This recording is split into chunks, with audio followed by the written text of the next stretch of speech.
Hello. Oh, y'all. Sorry about that.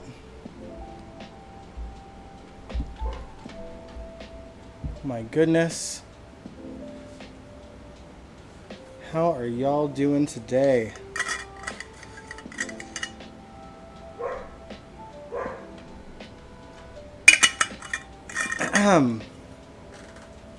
What's up, everybody? Welcome to the General Hospital After Show. Hey, De Havilland. Hey, Nathan. I'm your host, Dion Gabriel, and I won't lie, I'm coming at you live from a disaster zone. Yesterday, I woke up and a pipe burst somewhere between the kitchen sink upstairs and my basement, where I am. And, long story short, the laundry/storage room that is beside me was completely drenched, and we had to call someone. And it's a long weekend here in Canada, so yes, we can, De Havilland. But yeah, so my basement or my laundry room got basically soaked, and everything that was in there is currently on the floor beside me, on the ground. Everything that was there is just behind me right now. It's a mess. It's a disaster. And yeah, so yeah, everything is here. There's fans in that room that the people that own, I don't know, the maintenance crew that works for these houses brought some big fans to dry off the place, and they were extremely loud, and I had to have them on all night, so I was learning on no sleep. And yeah, they never came to pick it up. They were supposed to today. Haven't heard back from them, so it's just been chaotic the last couple of days. So yeah, my room is still in shambles, and I am flustered because I've been trying to get things done for my band through all of this. People were coming and going lots yesterday as well, and it's been nuts, you guys. It has been nuts. So I'm going to keep this stream relatively brief, if only for my own sanity. Just because I haven't even been able to do laundry. I still gotta pack. I'm leaving for Montreal on Tuesday. Monday night I am rehearsing with the band. There's just no time for anything, and this was a chaotic moment for me. So pardon me for being flustered and being late and just trying to get my things together and try to give you a show because I wouldn't have been able to do it tomorrow. But I mean, I had to come on today because last week was crazy, yo. And we're just gonna jump right into the deep end. We're gonna talk about Willow. We're gonna talk about weeping Willow, De Havilland. Oh man! All right, yeah, we're talking about the fallout of Drew and Willow's non-wedding. Thank God it didn't happen. So just to recap quickly, Willow made her way down the aisle, smiled painfully through his declaration of love, and when it came time for her to profess her love for him, she asked him if he slept with Nina. And thankfully he admitted it, and she let him have it. Poor Alexis got Scout out of there in record time too. That poor girl, she just lives with a disaster.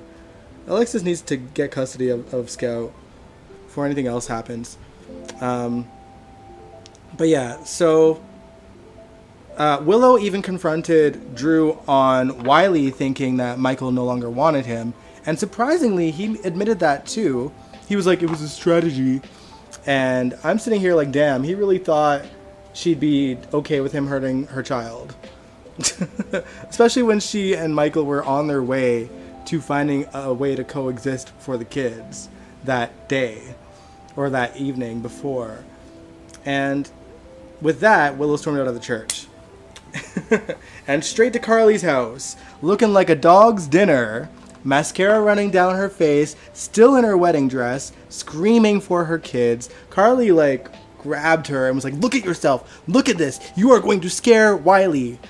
And she just, like, it wasn't registering in her brain. The woman is mentally unstable. And, you know, Michael shows up and had to drag her out the door. and you know, she's sitting there telling him, like, you were right, Drew is a bad person, so let me see my kids. And Michael, rightfully so, was like, no, you literally cannot. You look like a mess. You're going to scare the damn kids. And she cried through the window while Carly had to make sure that Wiley couldn't see her mentally ill ass, even though he could hear her crying. By the way, Michael already knew what happened between Drew and Willow, because he was with Christina at Alexis's place. Sorry, still flustered, y'all. Where she confessed to him what she did to Rick and Elizabeth, and how Rick and Ava are now holding it over Alexis's head, blackmailing her mom for money from the Cassadine estate. Whether something or not comes from Michael knowing, I don't know. And frankly, I don't really care. I'm so over this ridiculous plot in the first place.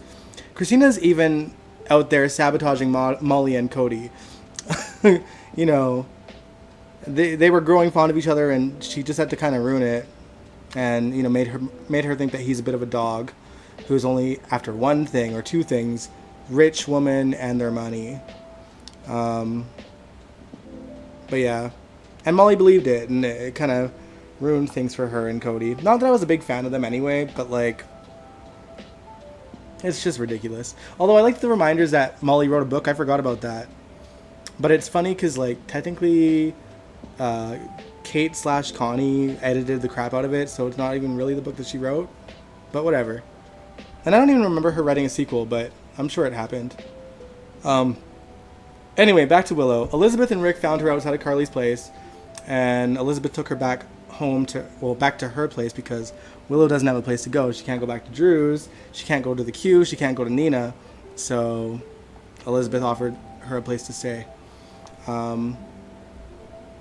And, you know, Drew thought she'd be at the Q mansion for some reason, and he forced his way in there with Martin, and it was funny because Tracy got a dig or two in there, which I loved, and she let him search the place because, like, Tracy knows Willow's not here. We're not there. And I don't know. Like, anyway, the next day, Willow seemed to be a bit more normal. Seemed being the key word. And Nina had asked Rick to continue to represent her, and that, you know, she offered to flip the bill for Willow, but wanted to make sure that Willow had no idea that she was flipping the bill, because she wouldn't accept it, because lying got you so far in the first place, keeping things from Willow. Nina doesn't learn shit, man. Like, she's out there hiding another secret from her daughter after everything that happened. I can't. That whole family is a mess. But yeah. Anyway, Rick goes back to Elizabeth's place where Willow is and was like, I'm going to still represent you. I'll do it pro bono. And the look on Elizabeth's face, like, she was just like, she knows damn well he ain't doing shit for pro bono. He ain't doing things without paycheck. So, you know, she hasn't confronted him or anything. But, like, Elizabeth knows that something's going on. And I'm sure she'll confront him at some point. Now,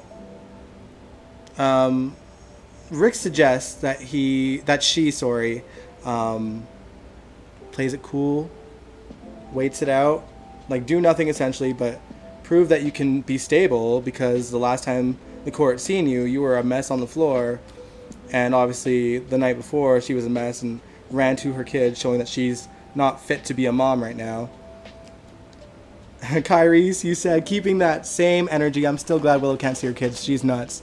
Yeah, I'm right there with you, Kyrese. Truly. She cannot. She cannot. That is a terrifying sight. Like, what? I know she is going through a lot. She's clearly mentally ill, And when you're mentally ill and you're not being rational, you cannot be a parent to small impressionable kids.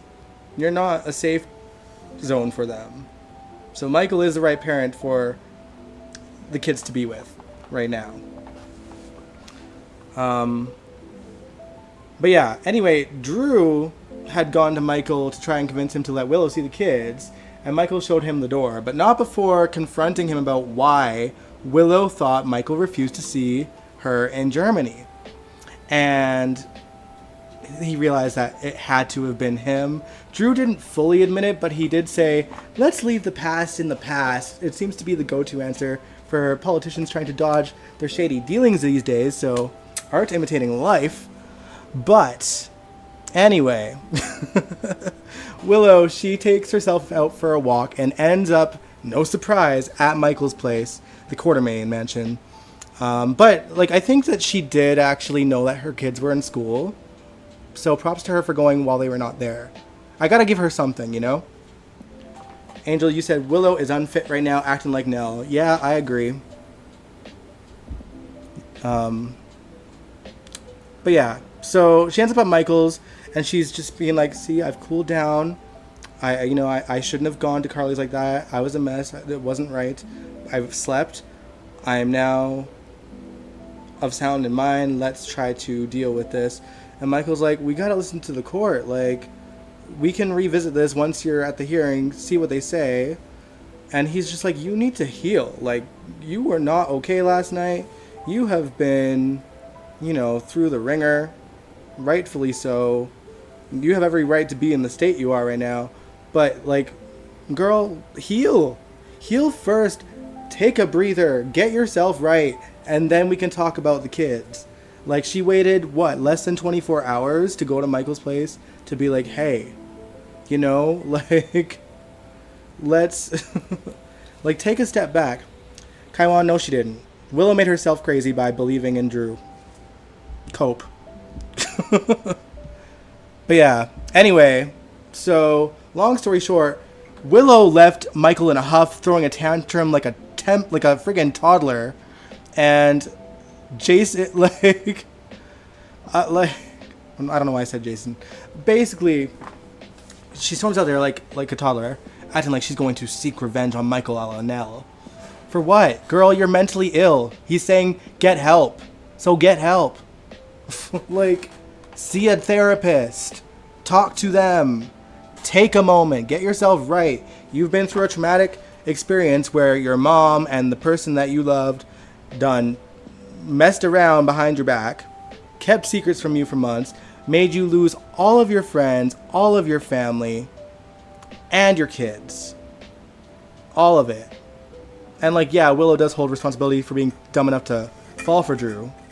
And not seeing all the signs despite literally the entire town warning her about who he is. And just believing everything he says, hook, line, and sinker. And if you're too far gone to see how an obvious guy who's obviously conning you and the entire town can see it and you're the only one that can't,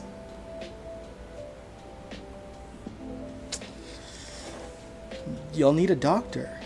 You need a doctor. You need a therapist. You need to ask the therapist for help and figure out why you were able to be duped by such an obvious con man. It's like the entire town warned her. I just, and now she sees the comparison to Shiloh. I'm glad that when she was talking to Elizabeth about it,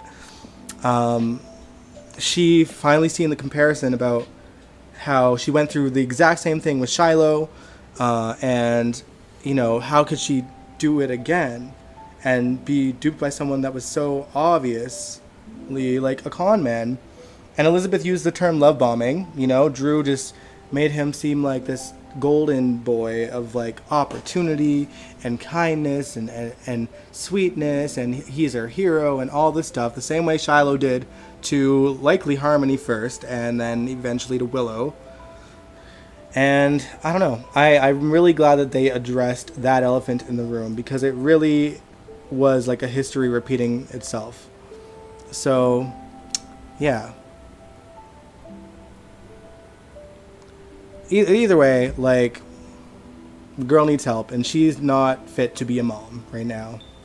I do think that they will be able to reconcile and share custody and be civil and all the things, but like Willow needs to take a moment and just see that she's not thinking clearly because everyone is pointing out to her like what's going wrong. Like she when everyone listed like the reasons why she lost the kids, like she took them out of the country without or out of the state line over to the state lines without Michael's permission, got Drew to sign for emergency custody without Michael's oh my god, I can't even speak.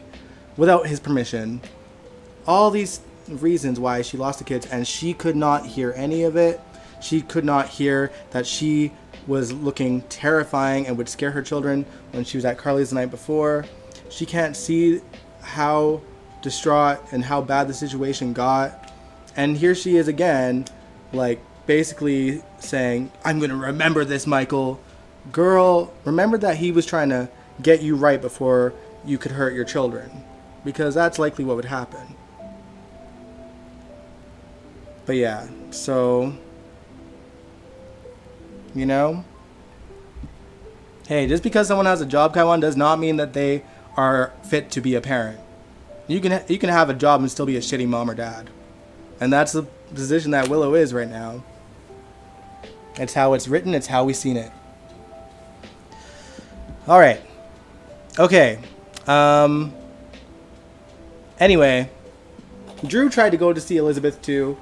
I think he had figured out that she was staying there, and she basically told him to piss off and leave her alone because she's not in a state to see him. She's not ready mentally. Elizabeth can see it. Everyone can see that she is not mentally okay, except for Willow, and that's the problem. But yeah, Jason didn't beat Drew up for once, and Elizabeth pointed that out to him. But anyway, the reason why Jason was there, we have to kind of rewind back to the earlier part of the week.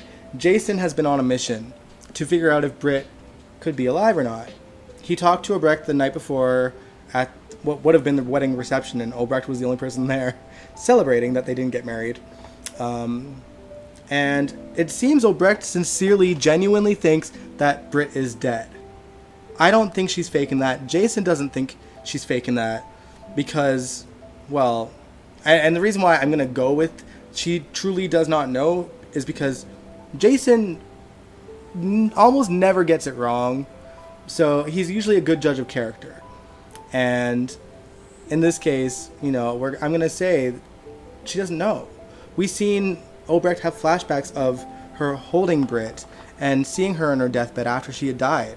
So, like, it's I'm going to go with that. Obrecht doesn't know. And I'm actually glad that she doesn't, because it would have, like, to me, it would have been obvious. It kind of, in a way, would have written itself. We have no idea where Obrecht has been, so they could have easily written her as knowing where she was and being in on it. And so anyway, the reason why Jason went to Elizabeth's house is to ask her if he could see records from the morgue, I guess, from the time that Britt had died. He didn't mention Britt. He didn't mention why he needed to. He just said it's a personal reason. It would be a really good favor to him. She allows him to do so. And he sees where she supposedly got cremated, and he goes over there to ask questions. And her paperwork doesn't actually show proof that Britt was ever cremated. Like, there wasn't a date as to when it would have occurred listed on her paperwork. And so Jason even goes to Anna after that, and she tells him how Britt was planning on faking her death before getting attacked by the hook killer, so that if she did in fact stage her death, she suggests Jason respects her wishes. But we know Jason's not going to do that. Kadeen, you said Obrecht doesn't know because she would have let it slip when she was drunk at the bar. True. Yeah. You're right. And we would have seen like a soapy, like, camera shot of her, like, looking nervous out of his eyesight, you know? And we didn't. We didn't see that. So there we have it. But yeah. Also, Jason remembers the bag Britt was holding when he's seen her at the airport and looks up the resort. He's talking to someone who had been dealing with Britt. Britt doesn't seem to be able to roam as freely as we thought she could. Apparently, whoever she's working for or with is now basically holding her hostage in the resort. Like, not like tied up or anything, but they are refusing to let her leave to even go for dinner somewhere else in town. Because her trip to Paris was impromptu, apparently. It had nothing to do with whatever she's been doing now. But yeah, clearly the story has ties to Professor Dalton. Dalton's messenger, Greta, I think her name was the one who brought whatever was in that bag from the Metrocourt pool all the way to where Britt is across a different country now. And basically the tracker that Jocelyn had planted in there disappeared for a while. It went offline. And then it reappeared like 3 hours later. So Jack pulls Jocelyn and Vaughn from spying on Dalton and says, you have a new mission. You need to go to this resort and find out who the messenger is. You're going to disguise yourselves as newlyweds and just do it. And, you know, we haven't seen them in couple mode yet or in the country. But how wild is it that Jocelyn might be the one to find Britt first? Because Britt supposedly died saving Jocelyn's life. And now Jocelyn is suddenly a secret agent. But we know Jason's going to make his way there too. Because he heard Britt's voice on the phone. She wasn't screaming for his help. Britt didn't have any idea who the man was talking to on the phone. But Jason recognized her voice. So he knows Britt is there. So yeah, things are getting interesting on that front. Emma's still going to keep her eyes on Dalton, and Gio's offering to help her search his lab or whatever. Things are even cooling down with Dante and Gio a little bit after an awkward encounter at Anna's house. Like, they were amicable. They didn't, he didn't just like angrily roll his eyes and stormed off. And Anna and Dante had like a nice scene where she's just noticing like things about him that he has in common with Dante. I liked those scenes. I really did. But I'm sure that they are still like a long way from bonding in any capacity. Same with Brooklyn and Gio. Lulu was still furious with Brooklyn over, how Rocco found out about Britt carrying him. Because now Rocco's been interacting with Obrecht. Poor guy. I feel so bad for Rocco because, he went to Laura for help again. He's like, my parents, they hate who Obrecht is, but she was so nice to me. And they're a bit biased, and I know about her past. I've looked it up on the internet, but like she doesn't seem to be that same person anymore. And so later, Laura calls Lulu into her office to be like, if you don't want to lose your son, you need to let him be and do what he needs to do to figure out, the answers that he needs answered, even if it's from Obrecht. And she points out to Lulu that, in the 4 years that Lulu was in a coma, Obrecht has certainly tried to be a better person. If anything, she's less dangerous. Although, like, when she finds out about Britt being alive and figures out who's holding her hostage, not that she knows about this person yet, we'll see what her active revenge might be. But yeah. Now, other than that, Drew found out that Curtis is actually the one that informed Willow that Nina and Drew slept together. And he's basically planning some kind of revenge. He's playing the long game with him. I don't know what he has planned, but whatever it is, it's going to be petty. I fear that it's going to have to do with Stella and how Stella helped Martin deal with his insurance.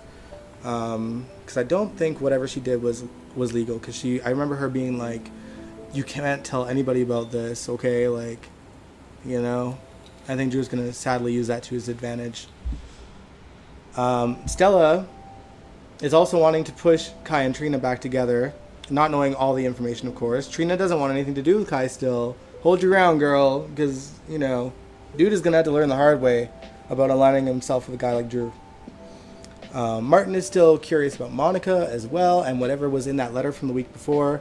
He even tries to fish information from Yuri. I think Yuri kind of caught on, like, why is he asking so many questions, but, nothing more came of it. I think the story's going to be a slow burn, and I would have to assume that somehow this is going to lead to Monica's death. Because it's been 9 months, I think.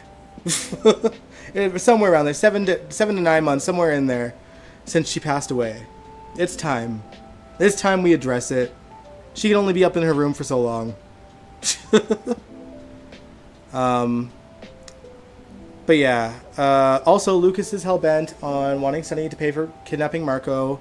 Marco's secretly out for his own revenge as well, but he too is playing the long game. I don't know what he has in store, but the gist of it is we know that he's willing to work with his father by any means necessary. So we'll see what that will lead to eventually. Beyond that, if anything else happened, I can't quite remember, so you'll have to forgive me.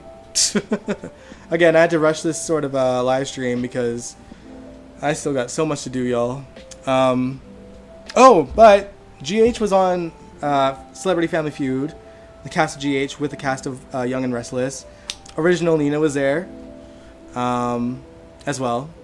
So it was kind of cool to see her like interacting with some of her former castmates. Well, at least like Sunny. Not that they were together when like she was playing Nina. She was still with Jax. And I think Michelle Stafford, who formerly played Nina, and Finola Hughes are like besties in real life, so it was nice seeing them kind of play off of each other as well. Sunny, Maurice, he did not answer a single question right, y'all. He was the only one in the entire GH cast that didn't get a single question right.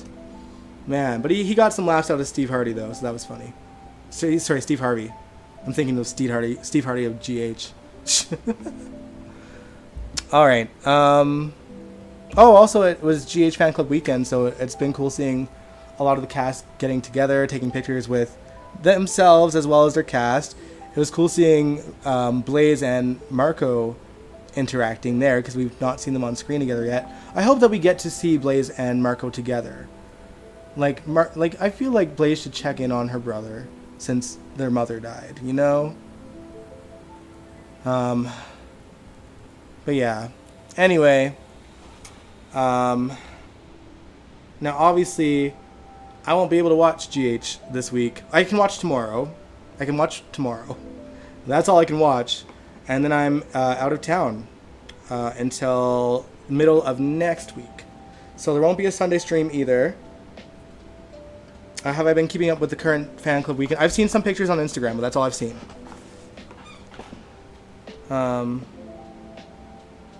Yeah, I seen that Chloe Lanier was there, which of course she was. She's dating, oh my god, I can't think of the actor's name, but Cody, the guy who plays Cody. So it's cool to see her back there, and they were wearing matching clothes. It was cute. And I seen a picture of them posing with Ava and Molly, which is funny. But yeah, so like I said, I won't be back in town until the middle of next week, so there won't be a Wednesday stream, there won't be a Sunday stream. I get back middle of next week.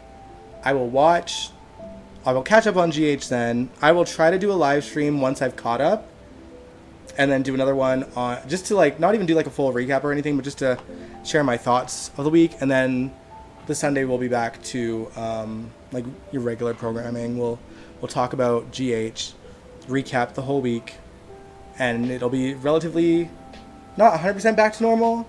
Like I still think for the month of August I'm not going to do any Wednesday streams, just because again I've just been busy with the band. Like I've had to do so much work and I've barely gotten any sleep the last few days. I've been off work since Friday.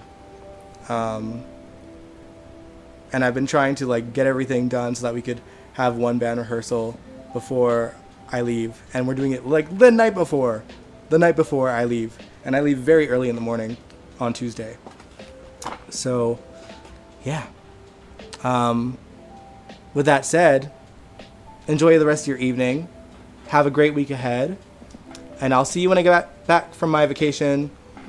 Also try to capture my time in Montreal as well, maybe in shorts on YouTube. We'll see. This particular trip is kind of like a big one for me. I'm only there for like, you know, a little over a week ish. But you know, I haven't been back in 2 years almost, and it's been a rough 2 years. I won't get into everything, but it's been a rough couple of years for my family, and I've not been able to go anywhere just because a lot of the, you know, financial stuff's been on me, and that's kind of taken its toll. But yeah, it's I was able to kind of pull this trip off. I get to go see Linkin Park. You know, they're a band from my childhood that, you know, saved me through my darkest times as a teenager. So seeing them is going to be like for me. And also just checking in with my friends over there and seeing how they've been doing and catching up with people. And honestly, just kind of roaming around the city and just being there, because every time I go there, it just makes me feel better, and you know, just to take it all in, just take in my origins, as it were, and you know, just be there. So yeah, really excited about that, and I think I need that because, you know, as soon as I get back, it's go time for the show, and I haven't performed with my band since January, and so I'm a little bit nervous about that, and I'm going all in, like, vocally. Everything's a lot edgier song wise, and yeah, I just need to be in a good space. And I've been putting in the work to be in a good headspace too, and just kind of taking a step back from a lot of different things that typically would keep me busy when I'm not working. But yeah, sorry for going on about my life. I just haven't really gotten to express it much. Just because I've been so, like, trying to get things done and haven't really had time to just sit and talk with anyone about it. So yeah, sorry for rambling on. But I will catch you guys in a while. Sometime towards the end of next week. Like, you know, before 2 Sundays from now for sure, but for sure past this Sunday. That's coming up next week. Alright, but I'll catch you guys on the flip side. If you like this video, give it a big old thumbs up. Subscribe if you want to. Pray for me that we can get this room together before I leave. Otherwise, this mess is staying here until I'm back, and I don't want that either. Alright, good night. Mwah. See you guys later.